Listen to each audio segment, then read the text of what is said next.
자동차는 이제 여러분들이 너무 많이 아시는 주제실 테라 그래서 여러분 간단하게 점검을 해보고 그 다음에 이제 두 번째는 무인 자동차 시대에 우리 인간이 어떻게 변해나갈 것인가를 갖다 한번 고려해봤습니다.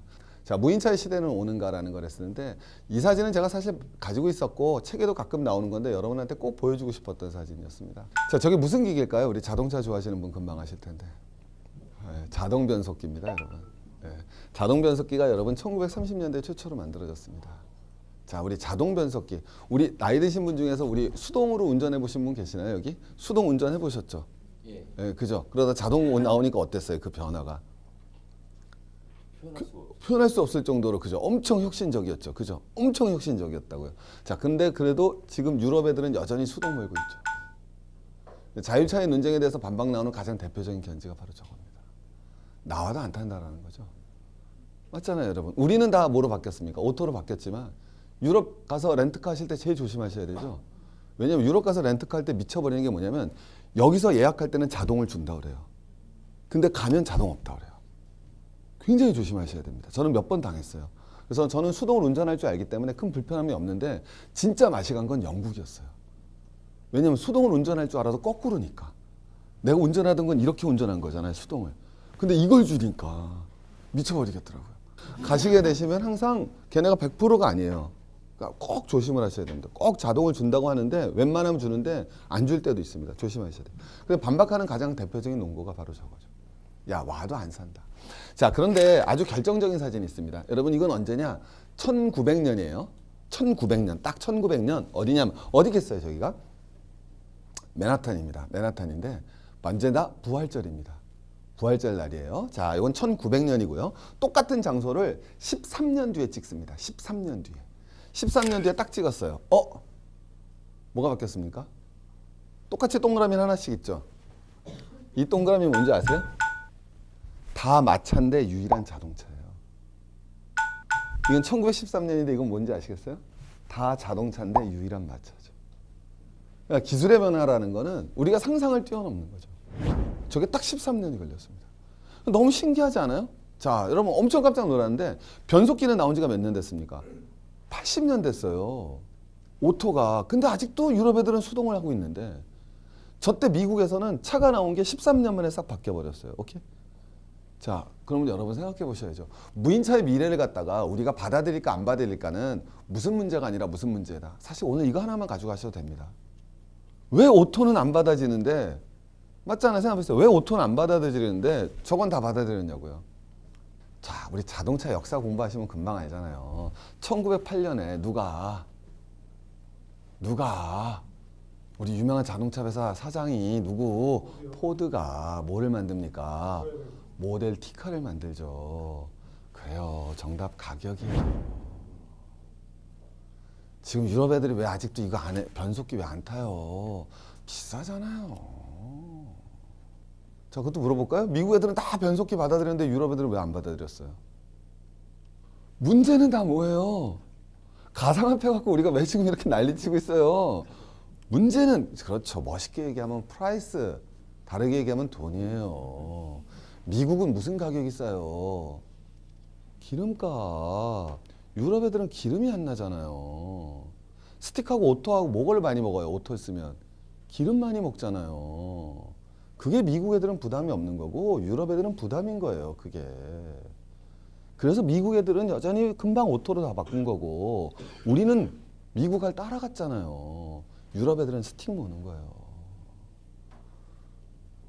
그럼 적어도 보시면 알겠지만 저때 1913년에 13만 년 만에 저렇게 큰 변화가 일어났어요. 자, 저것만 딱 보고서 와, 우리 무인차 시대가 금방 바뀌겠구나. 아니요, 모르는 거예요. 중요한 건 기술이 아니라 뭐다? 가격이에요. 비행기가 콩코드 왜 실패했어요? 콩코드가 어떻게 갔어요? 유럽을 미국에서 1000km로 날아갔잖아요. 왜 실패했어요? 안 타시잖아요. 말은 안 타지만 실제로는 못 타잖아요. 정답은 가격이라는 거예요. 가격이다. 그래서 무인차 시대가 우리에게 어떻게 다가오느냐는 기술의 문제로 접근하는 건 당연하죠. 근데 기술의 문제보다 더 중요한 거는 쟤네 가격이 얼마나 빨라질까가 결정할 겁니다. 자, 저것도 마찬가지죠. 테슬라 모델 3가 나왔거든요. 30, 60만의 예약 주문이 25만 대가 들어왔었어요. 유명한 거죠. 왜 그랬다? 이제는 다 나오시죠. 왜? 왜? 가격. 그 전에 테슬라 모델이 뭐였어요? 테슬라 C, 테슬라 S 몇만 불이었어요? 10만 불. 근데 저건 몇 불 나왔어요? 3만 5천 불. 미국에서 저때 무슨 제도가 들어왔어요? 보조금. 그래서 3만 불이면 살 수 있었던 거예요. 그러니까 주문이 미어 터지죠. 그래서 우리가 항상 우리는 착각하면 안 된다. 우리 무슨 주의 시대에 살고 있다? 자본주의. 그렇죠. 여러분 잘 아시잖아요. 가상화폐도 마찬가지예요. 가격이란 관점을 갖다 놓치시면 안 됩니다. 이거 여러분 진짜 기가 막히죠. 13년 만에 저렇게 변했다는 게. 그죠? 13년 만에 저렇게. 우리도 13만 년 만에 우리 거리가 싹 바뀔 수 있어요. 어떻게 바뀔지 모르죠. 자, 이제 한번 가보죠. 이 수준들이 여러 가지가 있어서 강의를 하면서 좀 정의를 하고 가려고요. 저게 세 가지가 있더라고요. 기준점 나누는 게. 1단계, 2단계, 3단계 나누는 게. 근데 요거는 이제 국제자동차 기술자협회에서 나눈 건데 0단계는 이제 우리가 지금 타고 면허증 갖고 쓰고 타는 차. 그 다음에 1단계는 급브레이크 기능과 같이 하나 기능이 있는 거. 레벨 2는 2가지 이상. 3가지는 기본적으로 자동차가 다니지만 인간이 간섭해야 되는 거. 4단계가 이제 진짜 무인차. 오케이? 그림 보시면 알겠지만 그 다음에 5인 단계는 완전 슈퍼파워 무인차 뭐 이렇게 생각하시면 돼요. 자, 우리나라 자동차는 여러분 몇 단계쯤 와 있습니까? 지금 시중에서 판매되는 거. 저도 이번에 타고서 놀랐어요. 뭐가 있느냐면 차가 당연히 앞차가 빨리 가면 쫓아가고 천천히 가면 씁니다. 그러니까 고속도로에서 되게 편하죠. 빨리 가고 쓰고 이걸 하더라고요. 그리고 차선을 갖다 넘어가질 않습니다. 그래서 걔가 고속도로에서는 지가 스스로 갑니다. 다만 아직까지 법적 규정이 있기 때문에 쭉 가면 차선 안 벗어나고 저보다 더 운전을 잘해요. 일단은 고속도로에서는 속도만 걸어놓으면 앞차가 쓰면 쓰고 가면 가니까. 근데 얘가 아직 제한이 있기 때문에 중간에 가다 보면은 깜빡이를 깜빡깜빡합니다. 핸들을 잡으시라고. 안 잡으면 나 멈추겠다라고 경고를 보냅니다. 그러니까 졸지 말란 뜻이겠죠. 그래서 계속 핸들을 잡아만 주면 갑니다. 그러니까 이미 그 수준까지 우리도 왔어요. 그러니까 거의 3단계 직전, 2단계에서 3단계 정도 사이까지는 우리나라 자동차도 이미 와 있다. 이렇게 볼 수 있겠죠. 자, 벤츠에서 이번에 나왔는데 벤츠는 현재 어제까지 하느냐? 얘네는 이제 하나 더 있습니다. 기본적으로 하면 저 아래 깜빡이 작동 시 깜빡이를 딱 켜잖아요. 그럼 얘가 자율적으로 끼어듭니다. 귀엽죠, 아주? 네, 깜빡이를 딱 여러분이 켜시면은 옆에 차가 있으면 안 끼어들고 걔가 가면 끼어듭니다. 이미 시판되는 차입니다. 그래서 저게 이제 벤츠다. 또 당장 사고 싶으시겠지만 우리는 뭐 그만해. 제가 친구만 보고 얘기해서 미안해요. 오케이? 그러나 미래는 그렇지 않을 거예요. 그래서 그다음에 저런 기능을 가지고 있는 것이 바로 벤츠다. 그래서 커브가 돌면 속도가 줄어드는 두 가지 기능을 갖다 추가했다. 이렇게 보시면 되겠죠. 벤츠의 작전은 이런 것 같습니다. 뭐냐면 자, 벤츠가 드디어 얘네가 안 하던 걸 하고 있는 건데 바로 인공지능 쪽에 뛰어들고 있습니다. 그러니까 자동차가 커넥티드화, 우리가 무인차가 된다는 건 기본적으로 두 가지가 있겠죠. 하나는 감각기관, 그죠? 센서라든가 라이더라든가 그래서 감각기관이 있을 것이고 그걸 갖다 조절할 수 있는 뇌에 필요한 인공지능이 있겠죠. 그래서 벤츠는 감각기관은 전부 다 사서 하겠지만 이제는 인공지능, 머리 돌아가는 건 우리가 우리 돈으로 사서 우리 시스템을 구축하겠다. 이게 기본적인 벤츠의 전략으로 보여집니다. 테슬라 봤죠? 자, 테슬라가 저게 제일 싼 거는 15만 불에서부터 보통 25만 불인데 자, 저거 주문이 한 1,300대 정도 들어왔습니다. 근데 역시 양도는 몇 년에 한다? 2019년. 할지도 모르죠. 그죠? 계약서 보면 2019년에 하도록 노력하겠다는 조항밖에 없으니까. 놀라운 친구들이죠. 모델 3도 마찬가지잖아요. 이제 작년 7월부터 보급되기 시작했으니까. 서울에도 몇 대 있다는 걸로 알고 있습니다. 저는 아직까지 못 봤는데. 자, 우리 한번 가보겠습니다. 저것도 왜 팔렸겠다? 그렇죠. 저것도 가격이에요. 저건 무슨 가격이었을까요? 차값은 비쌉니다. 일반 차보다. 네, 유지비죠, 유지비. 네. 근데 이제 저게 여러분 아시겠지만 저거는 특히 저게 무슨 기능을 갖고 있냐면 이 기능 때문에 이제 하는 건데 운전석이 가운데 있고 양쪽에 있는 거는 왜 저렇게 만들었을까요? 운전석이 왜 가운데 있을까요? 저 차는? 이건 저는 금방 알 수 있죠. 저는 대학교 2학년 때 이 알바를 했었는데 한번 가끔 말씀드린 적이 있었는데 옛날에는 트럭 운전하시는 분들이 경기가 좋았었습니다. 소득이 높았습니다. 그리고 일감이 많았기 때문에 서울하고 부산을 하루에 2번 왕복하셨어요. 그럼 괜찮겠어요? 졸리겠어요? 네, 그래서 옆에서 껌 까주는 알바가 있었어요. 제가 대학교 때 한 겁니다. 네, 아시는 분 계시는 거예요? 껌 까주는 알바가 있었어요. 그래서 제가 뭐 하냐면 옆에 타서 껌 까고 졸면 계속 얘기하는 거예요. 아저씨 하고서. 그게 제 알바였어요. 거짓말 같죠? 그게 그 시절이 있었어요. 자, 저건 뭘 의미하겠습니까? 조수석이 필요 없다죠. 그래서 가운데 앉아서 하는 거예요. 트럭 딱 있으면 양쪽에 딱 앉죠. 조수석 필요 없다는 거죠. 느낌이 이해가시죠? 왜? 차가 다 하니까. 그리고 이건 제가 예전에도 강의도 말씀드렸는데 아마 사람 운전수를 제일 먼저 대체할 수 있는 곳이 어디다? 트럭이라고 말씀을 드렸습니다. 예, 특히 어디를 운행하는 트럭? 고속도로를 운행하는 트럭이 될 것이다. 왜? 저게 경로가 제일 간단하잖아요. 그죠? 예, 서울 고속도로 A 지점에서 부산 고속도로 B 지점까지만 왕복하면은 그거는 굉장히 쉬운 거죠. 오케이? 골목길을 갈 일도 없고 뭐만 왔다 갔다 하면 됩니까? 고속도로만 왔다 갔다 하면 되죠. 그 중에서도 저건 뭐가 이루어질 가능성이 크다? 군집 운행이 이루어질 가능성이 있다. 우리나라 지금 고속도로에서 여러분 버스 군집 운행하면 어떻게 돼요? 적발되죠. 하지만 저거는 어떻게 되겠습니까? 10대가 쭉 가면 뭐만 사람이 운전하면 되죠? 맨 앞차만 사람이 운전하면 되죠. 나머지 9대는 전부 다 자율차가 쫓아가면 되겠죠.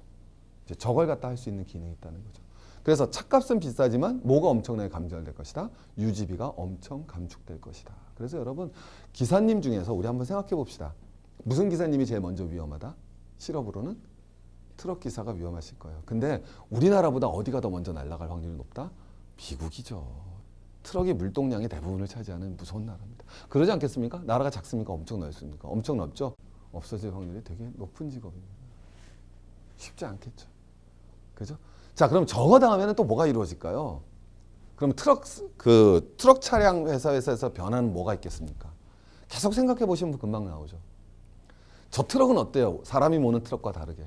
지치질 않죠. 거기다 술을 안 먹어요. 놀라운 일이죠. 술을 안 먹습니다. 지치질 않는다는 얘기는 뭐가 되겠습니까? 24시간 운행이 가능하죠. 그럼 트럭 수요가 3분의 1로 줄겠죠. 여러분 트럭을 갖다 운전사가 막교대에서 운전한다는 얘기 들어보셨어요? 그러지 않죠. 트럭은 사서 자기가 끌고 가는 겁니다. 그래서 모든 데 가보면 여러분 트럭에는 뭐가 있어요? 항상 대형 주차 공간이 있죠. 모든 고속도로에는. 우리나라는 좀 드물죠. 왜? 거리가 가깝기 때문에. 근데 유럽이나 미국에 가서 운전해 보시면 금방 알죠. 가다 보면 계속 트럭들이 계속 파킹해 있습니다. 갈 수가 없기 때문에. 사람이 멀기 때문에. 근데 저건 적이 없죠. 그러니까 뭐 보험이나 이런 얘기를 하는 게 아니라 우리 미래를 갖다 바라봤을 때 자동차 트럭이 3분의 1로 줄어들 확률은 굉장히 높죠. 그리고 미국의 200만 운전사들은 실직할 확률이 굉장히 높습니다. 미국의 공기는 더 맑아지겠죠. 차량이 줄었는데 저것도 무슨 차입니까? 전기차. 물론 지금 전기차가 정말 환경 절감차냐 아니냐는 여전히 논쟁이 있지만요. 이렇게 변해나가는 거죠. 자, 테슬라랑 그러니까 어디랑 싸우겠습니까? 트럭의 원래 절대 강자가 누굽니까? 벤츠. 우리는 벤츠 하면 고급 승용차 생각하지만 실제로 벤츠가 진짜 강한 거는 대형 트럭이죠. 가보시면 버스나 대형 트럭이 진짜 강한 거죠. 그래서 트럭 시장에서 테슬라와 벤츠가 아마 경쟁을 벌일 겁니다. 누가 이길지 모르겠습니다. 자, 최근에요. 가장 우리가 아무래도 무인 자동차 시장에서 돋보이는 존재는 바로 GM이라고 볼 수 있을 것 같습니다.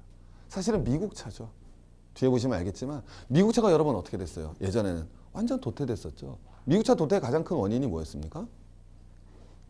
미국 차 도태의 가장 큰 원인들. 대형 차량만 만들었잖아요. 기름값이 싸다 보니까. 그래서 뭐에 소홀했습니까?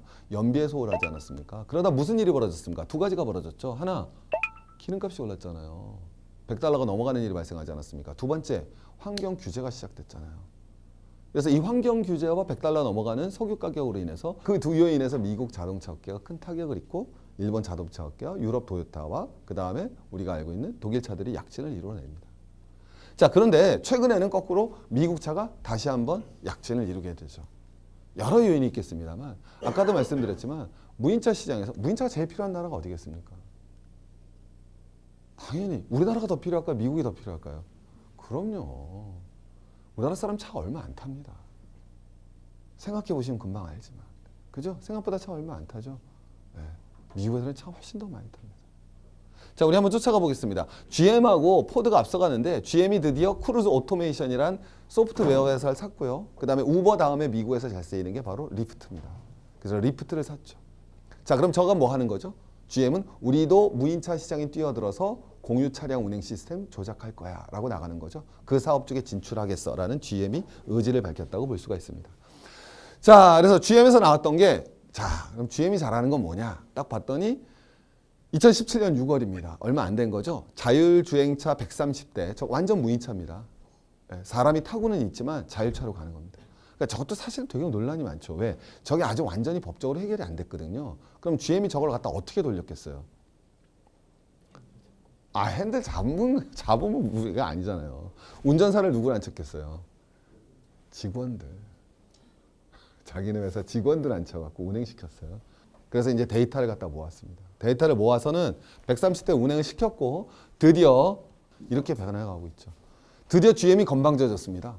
그래서 뭐라 표현하느냐? 자율주행 차량을 대규모로 생산할 수 있는 기술과 엔지니어링 및 제조 능력을 갖춘 회사는 어디 외에는 없다? GM 외에는 없다. 그래서 저는 깜짝깜짝 놀라요. 왜 놀라냐면 제가 작년에 무인차 강의를 했었습니다. 혹시 들으신 분 계시나요? 여기 오셔서? 들으셨어요? 그죠? 그때 주제가 뭐였어요? 물론 까먹었죠. 괜찮아요? 당황하지 마시고.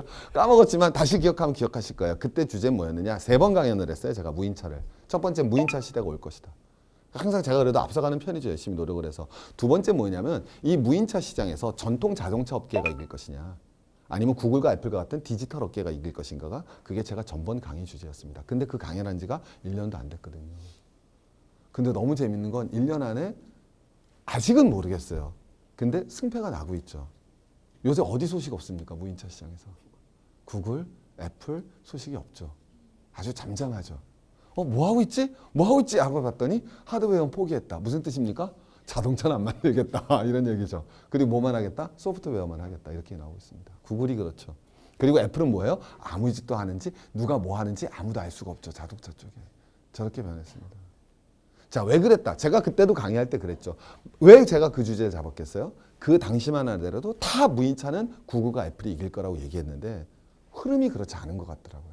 그래서 봤더니 자동차 업계라는 게 쉽지가 않더라고요, 걔네들이.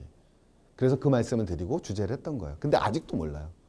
아직도 모르는 변수는 좀 이따 말씀드리겠습니다. 좀 이따 말씀드릴 텐데, 자, 기본적으로 여러분 뭐가 되냐? 평가를 한 거예요. 자, 오토매틱 드라이브에서 평가를 했는데 제일 리더를 GM하고 포드로 뒀죠. 그 다음에 벤츠하고 닛산하고 이런 게 쭉 있고 갑자기 뭐 이러다가 이제 없어졌어요. 뭐 혼다, 바이두, 우버 이런 애들이 이제 끝에 갔고 애플하고 구글이 완전 밀렸습니다. 자, 왜 이런 평가가 나왔느냐라고 봤더니 실리콘밸리의 자동차 업계랑 지금 선전하고 있는 건 테슬라밖에 없는 거죠. 그죠? 근데 테슬라는 당연히 뭘 세웠으니까 공장을 세웠으니까. 자, 그 다음에 GM하고 붙었을 때 우린 이렇게 생각했죠. 당연히 실리콘밸리가 이길 수밖에 없다. 쟤네가 뭐가 앞서니까? 기술력이 앞서니까. 근데 알고 봤더니 기술력만 앞선 거죠. 전 저런 걸 할 줄 압니다. 자, 그럼 뭐가 있었느냐? 첫 번째, AS 어디서 봤지? 미쳐버리죠. 선생님이 테슬라 차를 샀어요. 제일 먼저 궁금한 거. 광고에 나오면 뭐라 그래요? 전기차는 고장이 안 난다. 이론적으로 알고 있죠. 하지만 가슴으로는 어때요? 부대끼지 않죠. 왜? 우리는 오랜 경험 동안 차 수리에 너무나 큰 고통을 겪어왔습니다. 어떻게 되지? 어딜 가져가야 되지? 근데 어디 보더라도 테슬라 수리점 안 보이거든요. 미쳐버리는 거거든요. 자, 그 다음에는 어디서 사지? 우리 핸드폰도 애플 샀을 때 제일 열받는 게 뭐예요? AS 아니에요. 다시 사랬잖아. 정답. AS 해주세요. 다시 사세요. 아니, 그러면 정답. 다시 사세요 밖에 더해요. 걔네들이 하는 말이. 그래도 삼성원 가면 AS한테 가면 쫙 써있고 얼마나 친절해요. 어서 오세요. 뭐가 문제인가요? 쫙 나오지 않습니까? 여러분. 그 차이 우리가 무척 경험하지 않습니까? 어디서 사지? 내구성, 생산력, 마케팅. 자동차 산업은 하나의 커다란 생태계에서 기술 하나만 가지고는 쉽지 않은 문제라는 것이 최근에 들어서고 있는 정석입니다. 그래도 구글하고 애플이 아직도 여전히 큰 가능성을 갖고 있는 이유는 뭘까요? 아주 간단하죠. 현대차는 구글을 살 수 없어요. 근데 구글은 현대차 살 수가 있어요. 걔는 돈이 너무 많아요. 그래서 다시 곽강을 받는다면 언제든지 현금을 동원해서 어떤 완성차 업계도 살 수 있는 능력을 갖고 있는 게 구글과 애플이죠. 그래서 막강한 현금 보유력 때문에 아직 승부가 끝난 것은 아니다라는 게 일반적인 평가입니다.